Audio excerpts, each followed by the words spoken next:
Zaman sekarang ni, orang ramai lebih memilih sebuah kereta SUV kerana ciri practicality dia yang lebih sesuai untuk sebuah kereta family. Tapi kalau nak sebuah kereta yang lebih personal, mungkin orang akan ambil kereta compact macam Volvo EX30 ni. Dan untuk zaman EV sekarang ni, banyak benda nak kena consider.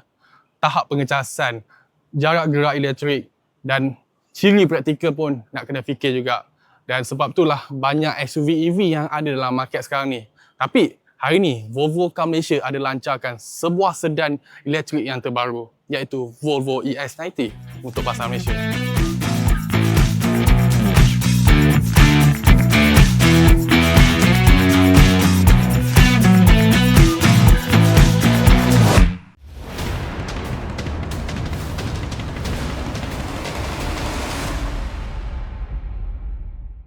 Volvo EX90 ini merupakan sebuah sedan elektrik yang pertama daripada Volvo dan ia diletakkan sebagai model flagship baru untuk Volvo dalam era mobility elektrik ni.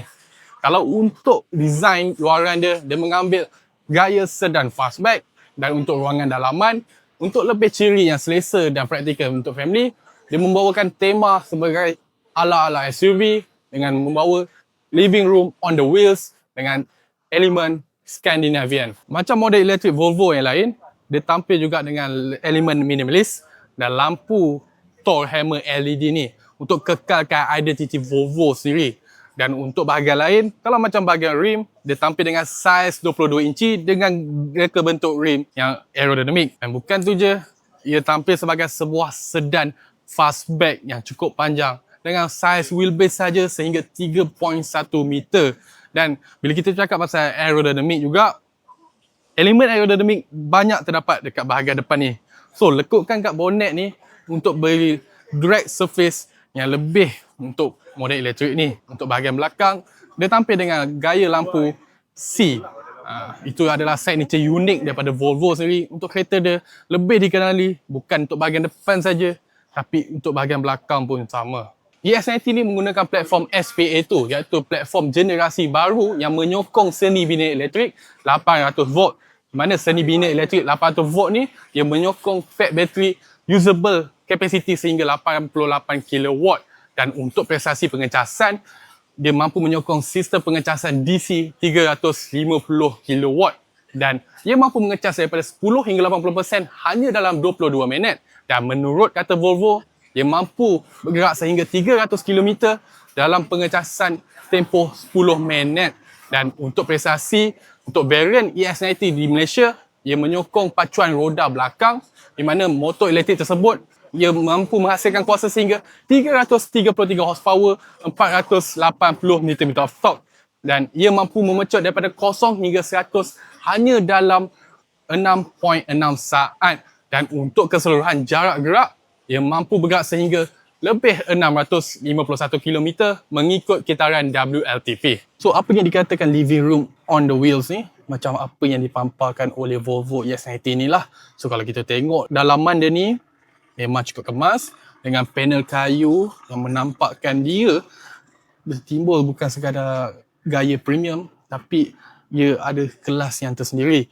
Dan untuk ciri yang ada dekat bahagian dashboard cabin ni, saiz screen infotainment ni bersaiz 14.5 inci secara portrait. Dan untuk paparan pemandu, iaitu saiz cluster meter ni sehingga 9 inci. Dan apa yang bestnya, dia menyokong Google built-in. Di mana kat dalam ni dah ada Google. So kalau nak pergi mana-mana, just search as you use the mobile phone as Google Maps and Google Assistant, also the Google Play. Dan untuk bahagian lain, untuk sistem pembesar audio dia, ia menggunakan brand daripada Bowers and Wilkins. Sebanyak 25 pembesar suara yang ada dalam EX90 terbaru ni. Dan untuk bahagian dalaman ni, kalau kita tengok ke atas, panoramic glass roof ni, dia menggunakan perlindungan UV sehingga 99.9%. Dan apa yang kamu boleh nampak sekarang ni, dia tak tembus secara telus sebab dia ada option electrochromic, di mana dia boleh gelap dan cerah. And now untuk bahagian belakang ni. So, dengan jarak roda sehingga 3.1 meter, dia memberi ruangan legroom yang lebih luas untuk bahagian penumpang belakang. So, kalau kau tengok aku tinggi 183 cm. Bila duduk kat sini, memang ada ruangan yang lebih luas.